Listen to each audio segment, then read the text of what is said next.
See this photo. A quiet room. A single lamp. A mother holding her boy close. Before cities glowed with light, there was darkness and doubt. Before voices crossed wires, there was only a whisper. Before movies danced on a screen, there was a kid who wouldn't sit still. They said he was too slow, too strange, too different. Most people couldn't see what was inside him. One person did, his mother. His name was Thomas Alva Edison. She looked into those bright, curious eyes and saw a spark. Not a problem to fix, a fire to feed. Outside, nights were long and streets were shadows. Inside, his head was loud with questions. Why does this work? What if that breaks?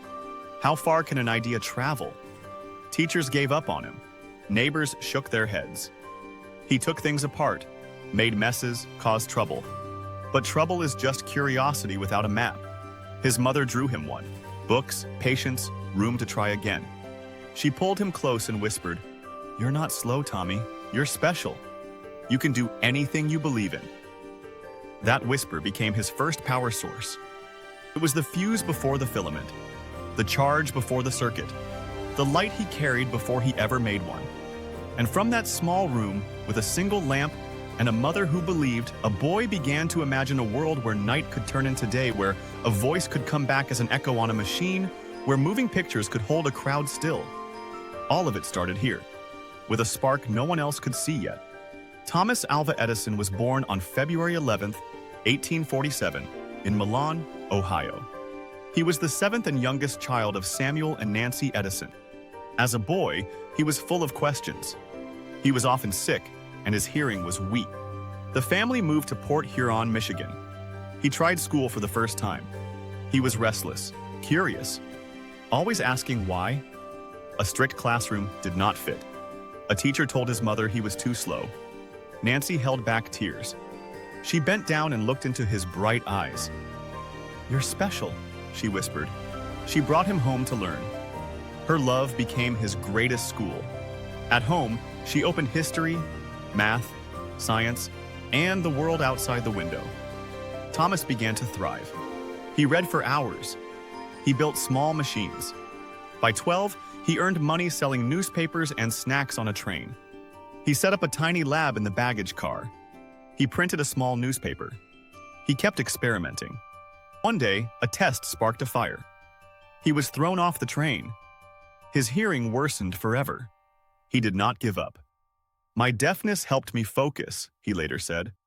"I heard only what I needed to hear." At 15, he saved a child from a moving train. The boy's father taught him telegraphy and thanks. That skill carried him across the country. It sparked his first inventions. At 21, he moved to New York City. He was so poor, he slept on office floors. A stock ticker broke in a Wall Street office. Edison fixed it and impressed everyone. He improved it and sold his version for $40,000. With that money, he opened a lab in Newark, then a larger one in Menlo Park, New Jersey. Invention became his life. In 1877, he created the phonograph, the first machine to record and play sound. He spoke, "Mary had a little lamb." The machine played his voice back. People gasped, some cried. The slow boy became the Wizard of Menlo Park. But he wanted more. He wanted to light every home in the world. He and his team tested thousands of materials: cotton, hair, paper, bamboo. At last, a bamboo filament glowed for over 40 hours. On New Year's Eve, 1879, crowds gathered at Menlo Park. Night turned bright as day. He kept his mother's words in his heart. "You're special." This was the light that would change the world. After the bulb, he built power stations. In 1882, his Pearl Street station lit up a New York neighborhood. Edison General Electric would later become GE. But not everyone agreed with him. Nikola Tesla, once his assistant, believed in alternating current, AC. Edison pushed direct current, DC. They became rivals. Edison fought AC with harsh public demos. Tesla and George Westinghouse proved AC worked better over long distances. Edison lost that battle and stepped away from electricity. His light did not go out. He created motion picture machines, better batteries, cement processes, and more. By the end of his life, he held 1,093 patents. His personal life was not easy. His first wife, Mary, died young. He remarried. He had 6 children. He worked long nights and slept on his lab bench. His hearing faded, his body aged, his drive did not. Famous friends visited like Henry Ford and Harvey Firestone. Presidents and inventors came to say thank you. But his health kept failing. Diabetes, exhaustion, hearing almost gone. On October 18, 1931, Thomas Alva Edison died in West Orange, New Jersey. That night, lights dimmed across America for one quiet minute. Around the world, people paused. They remembered the boy who never gave up. Edison was not perfect. He failed often. He fought hard. He made mistakes. But he kept going. He gave us courage. He gave us hope.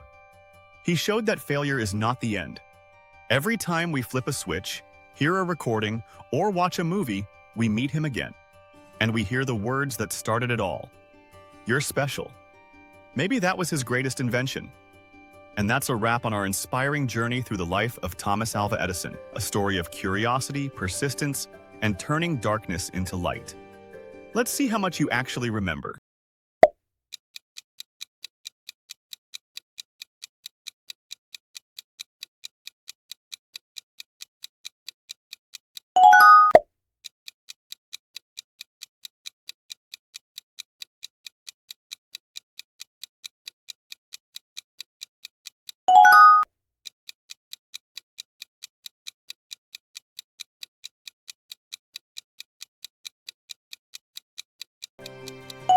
If you got it right, great job, you really paid attention.